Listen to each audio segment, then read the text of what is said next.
Hi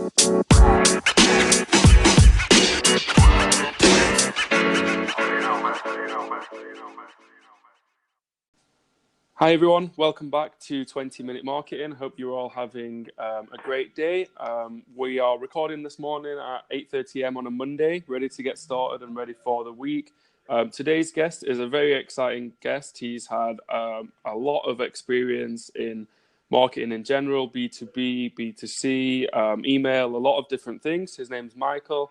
I'm going to let you introduce yourself now, Michael, and let's get started. So, hi, Michael. Good morning, Liam. How are you today? Yeah, pretty good.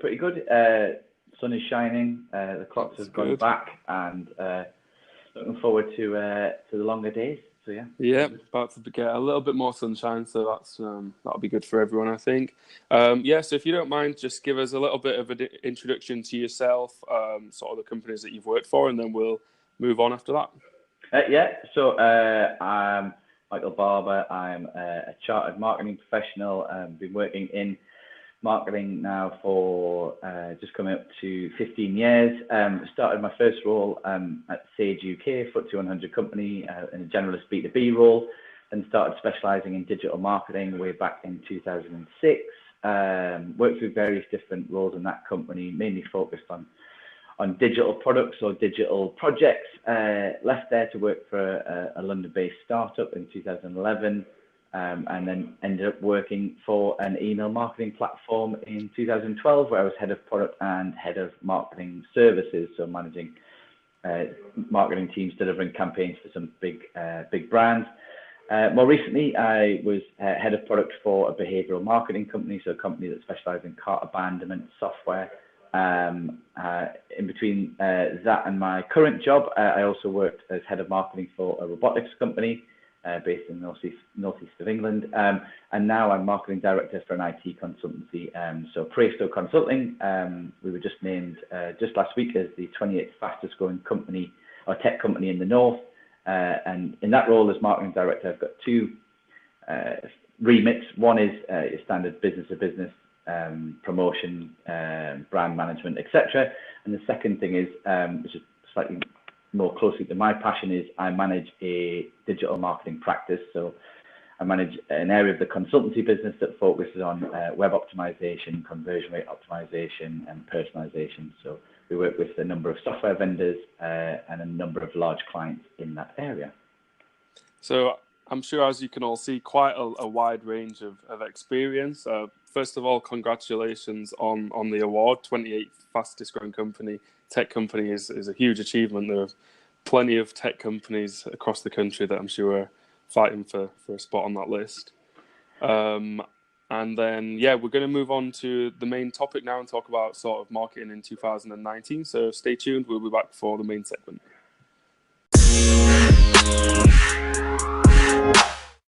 Right, everyone, so it's time to dive into sort of the main topics and marketing in general, and find out and learn from some of Michael's current and past experiences. So just going to start with a bit of a generic question. So you've worked in quite a lot of different subsections of marketing. What would you say that your role focuses on the most, and what do you spend most of your time doing?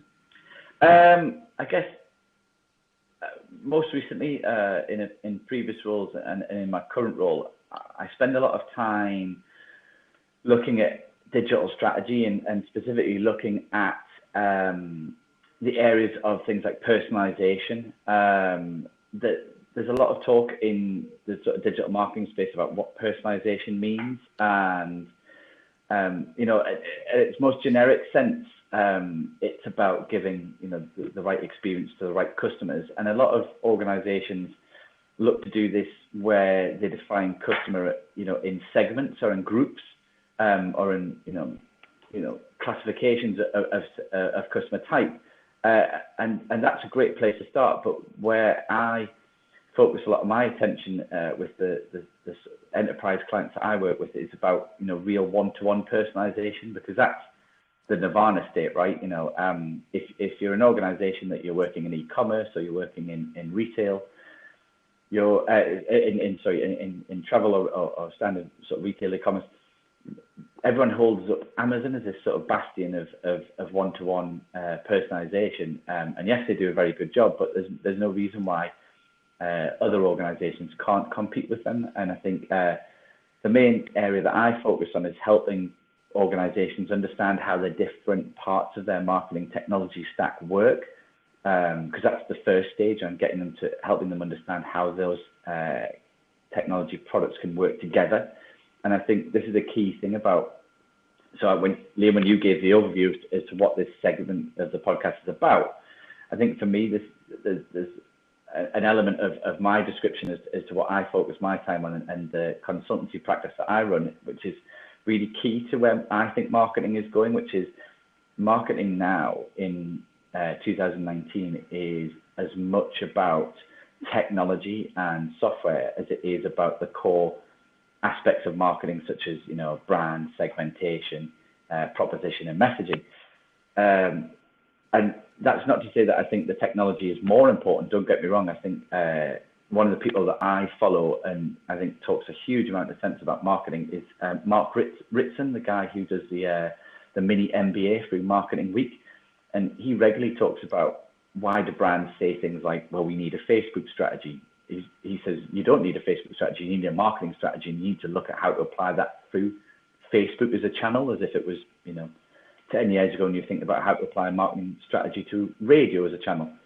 And I think that the way, and where I spend a lot of my time is helping brands understand, well, right, if you have this marketing strategy, you want to sell this type of product to these type of people, I try and help brands understand how they can best do that digitally by helping them understand how all of the different technologies, pieces that they use work, and then how they can effectively hook them up to work together to deliver that best experience. And ultimately that, the overarching name for that process is often referred to as personalization. And when you sort of look at personalization for different people and companies, do you try and dive down onto like one or two different like platforms, or do you try and keep it general? How do you sort of personalize it for different people on different sort of scales of the purchasing journey, I guess? That's a great question. I guess typical like non-committal answer to I sound like a politician. Yeah. It just depends. It's kind of horses for courses. I think there are some organizations that I work with that are really progressive in their thinking in terms of how they're going to store data in one place, and how that's how they're going to, you know, combine all the different sources of data that have one single source of data. But in answer to the question about platforms, it really does depend. You know, there are different platforms that do different things. So, for example, some travel companies may, for example, have a large CRM system that is utilized by their call center, and they'll have a lot of data in there. Another travel company may not have the same type system, and they may not have the same, you know, business need, and therefore they might not have the same wealth of data about their customers.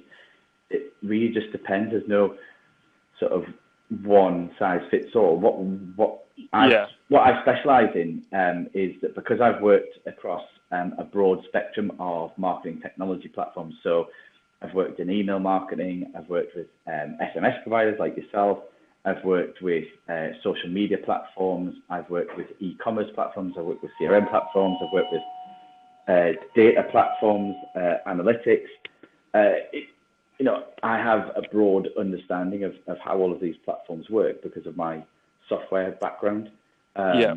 And what I specialize in is going into large businesses and explaining to them, right, this software works in this way, this one works in this way, this is where this data is stored, this is how this one works. If you want this one to talk to this one, then this is the sort of, you know, unique identifier of a customer in this platform. And generally, I kind of help organizations stitch that together from a functionality point of view. And then what I've got a team of technology experts who work with me, who look at it from a, you know, connectivity point of view and think, all right, if this system needs to talk to this one, how do we pass that information through in real time? Does it need to be in real time, or can it be, you know, at different intervals? What point, where will we store all of the information in one source, and kind of point to that and say, well, this is a source of data that we believe to be 100% accurate and unique, and that's the data we'll rely on. And what I find is generally, to go back to your question, the reason that your question is kind of multi-layered is that it's not the same for every business. Each organization has its own different processes, its different channels, its different systems. But then if I dial it back to what I said in my introduction, everyone's kind of striving for the same thing, which is to give the best online experience. And that, like I say, is often referred to as giving a personalized experience. Yeah, I think you sort of covered it in quite a lot of detail there. I think you sort of outlined how important data is, not just collecting it for your customers, but also performance as well. Because obviously you can't sort of monitor how well you're doing, and it's okay personalizing it, but you're going to have to monitor what sort of that's changed or how successful it's been. Yeah, one of the areas that my team really specialize in is that analysis piece. So when we work on optimization or experience projects, we often find that brands will use the tools that they use to experiment with or to personalize to view the success of their efforts, and that's absolutely fine. It's completely adequate and it's great. But where we find that we can add extra value is that, again, a lot of people don't realize that when they look at the data served as a set of results through a platform, they're looking at a view of the data. They're looking at someone, inevitably the product manager or the product owner who built that platform. They're looking at their view of the data, so their perceived view of the data. Yeah. What we find is that if we work with organizations and we extract that data, we use business intelligence or data visualization tools to look at the data in a different way, to present different views. And where we find that we deliver the best kind of insight to our customers is if we can take that data, say, for example, from an e-commerce site, so your standard sort of web analytics, if we can take that and combine it with data from an offline source, so again, a company's CRM system or a company's ERP system for their point of sale, so how they're selling in their stores, then actually if you combine that data and you can start to look at it differently and start to have a better understanding of, again, the impact that your website or the online experience you're giving, you have an understanding of the impact that's having on your bricks and mortar stores. And again, this is a key sort of challenge. So if I think of one of the challenges that I help brands with being about marketing technology and getting it all to work together, another bit is that combination of understanding the impact that online has on bricks and mortar and traditional retail. And again, the sort of that, to go back to your point, the analysis side is really important to get right. And I think we find that a lot of organizations are still finding that a challenge. Yeah, I think the value of collecting it, not just for your customers, but also then looking afterwards after the sale and determining what's worked and what hasn't, we can certainly do better on. Just to sort of summarize this sort of topic and collecting data and web optimization, if someone is just sort of maybe just starting up or just looking into it, do you have any sort of tips or guidance where they should start? I know it's a huge sort of area and they can't just do everything all at once. I can. I mean, it is a huge area, but there's a colleague of mine, a guy called Simon Heron, who works for Optimizely, the world's leading sort of personalization platform. He did a really good webinar last week, and he made the same point I'm going to make, which is when it comes to optimization, you really just have to start. And there's two things you need to start. One is you need a framework, and going back to the experience many of us would have had at high school, it's a little bit about thinking about that first ever science experiment you did. You need to think of a hypothesis, you need to think of a methodology, you need to then execute that test, and then you need to analyze your results. And as long as you've got that framework set up, that's sort of the first start. And then you can sort of analyze and make it bigger and broader as you go along. Exactly. Yeah. And the thing about the hypothesis bit is, as long as your hypothesis is data driven. So, for example, if you're thinking about experimenting or testing, look at your data, look at look at what you think is happening. It may be that you think visitors on a certain device type or on a certain browser type or a certain location are not converting as well as other visitors. You know, if that's your hypothesis, if I make a change to the experience for my visitors using an Android phone and accessing my website via Google Chrome, you know, my hypothesis, if I make a change to, you know, improve the real estate, you know, make my price bigger, you know, more readable, my hypothesis is that that'll have a greater conversion rate. You know, it doesn't have to be something as complicated as, and I've seen these kind of tests that visitors who visit my site on a Wednesday from a certain location and view certain products have a higher propensity to buy than those who don't. So to solve that, you know, to create a test for that, I'm going to create an entirely different user experience for those types of visitors I've just identified than anyone else on my website. And, you know, you can go really down rabbit holes with this stuff. Yeah, you can almost go too deep, especially if you don't have the time or the resources. Exactly. Keep it general, I would say, maybe. Yes, completely. And that's how to start. But the reality is that I think where I see the opportunity is kind of in that fully immersive, you know, experience that there are a lot of brands that I've worked with in the past where I've analyzed performance on their site and I've seen certain things, you know, like some companies I've worked with have products that are never abandoned if that product's added to the shopping cart. Or, you know, I say never, the abandonment rate is sort of 5% of visitors compared to they've got other products where 95% of the visitors are abandoning that product once they've added to the shopping cart. And so, yeah, there's the world of optimization, personalization, etc. It's a really broad spectrum. And my advice to anyone starting out would be get yourself a framework, something along the lines of hypothesis, methodology, and, you know, execution and analysis, and then start, you know, with something basic. Look at your data. Pick an area that you think you can make an improvement on.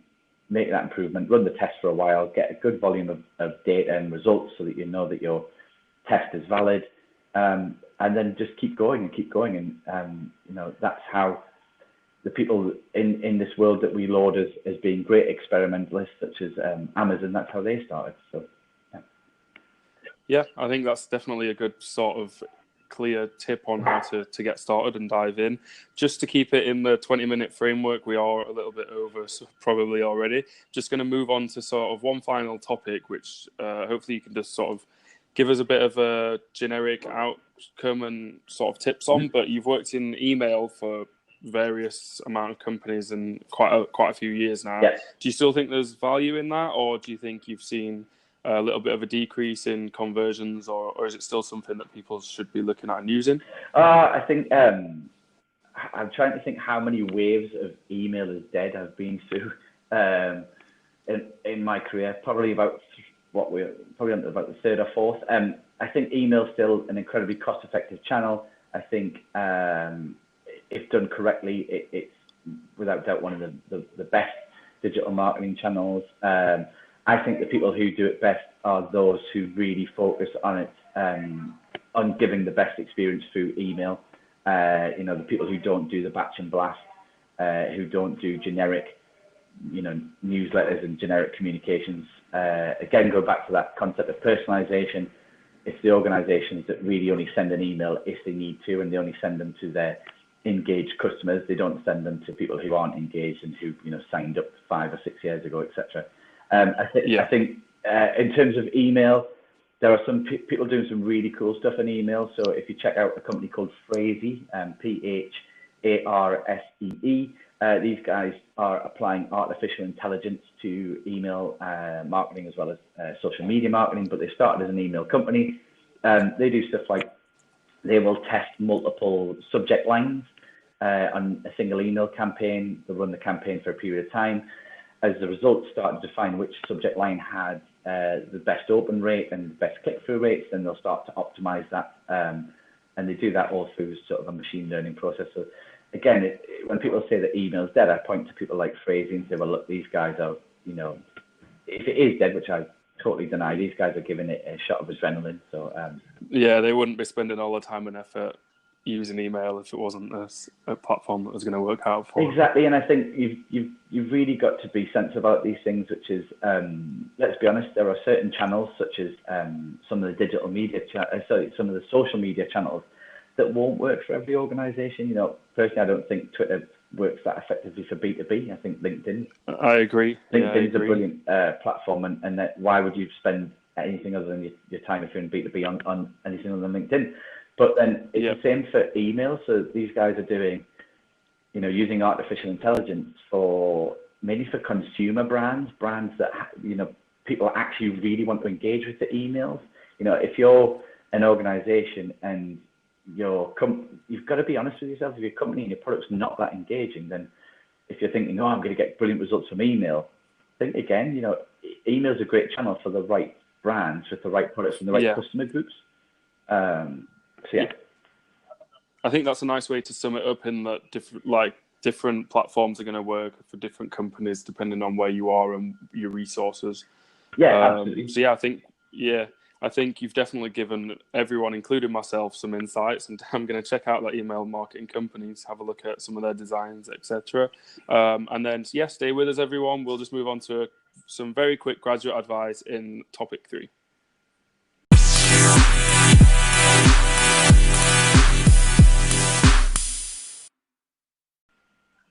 All right, thanks for staying with us, everyone. We are just going to summarize with a bit of graduate advice. Again, it can help you if you're an employer as well. You might sort of get something out of it as well.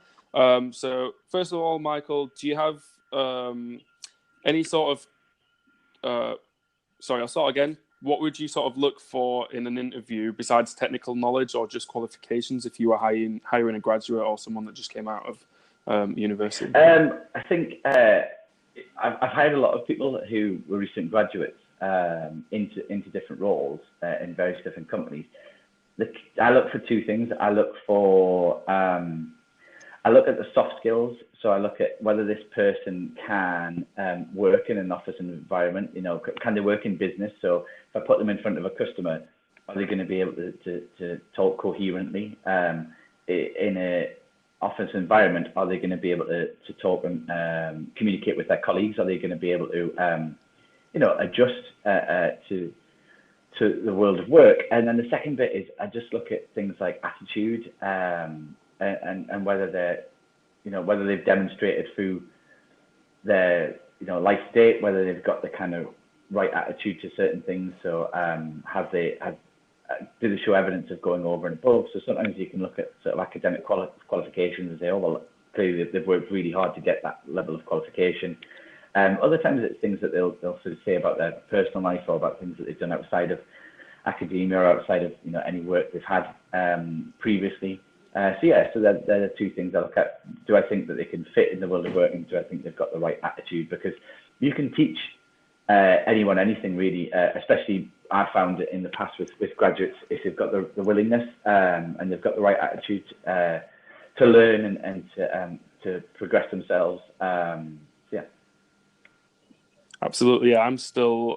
I studied up to master's level, and I've learned almost everything I know inside the job rather than before it in education. So I think that's definitely something for both graduates and employers to understand. Yeah. And then just one final question is, do you have any sort of tips for those people who might not have had the opportunity to, say, study abroad or do some really exciting internship at a startup company or something like that? Do I have any advice for that? Well, I think outside of those examples, some of the people that I've hired in the past that have come to me without a huge amount of, if any, work experience, I've been really impressed is whether they've done something on their own in the digital space, or whether they've had a blog or they've had a sort of a well-followed Instagram account. I think that there's a lot, people can do in their spare time that again demonstrates a level of understanding and competency. And do you know what? Actually, without requesting it, I just think a lot of graduates now turn up and say, "Oh, well, I've got this blog. I've got however many thousand followers," which is way more than I, the kind of activities I did when I left university. sort of 17, 18 years ago. So yeah, I think that, you know, the internships or studying abroad can be, you know, they're not necessarily the things I would always look at. Like I say, I've had people turn up and say, well, you know, creative people who can tell you about their final year, what's the word, sort of presentation and final year project and how they've run that. Again, sometimes it's about just looking at what they've done in academia and just thinking, well, if I asked them to do this in the world of work, do I think it's a really high standard? Do I think it's interesting? Have they demonstrated, you know, creativity, etc.? So yeah. Yeah. Yeah, that's a nice way to round off. Hope everyone learned something again. I took a lot from the episode myself. Thanks a lot for being a great guest, Michael. Thank you, Liam. You're very welcome. And yeah, I'll see you all very shortly. Thank you.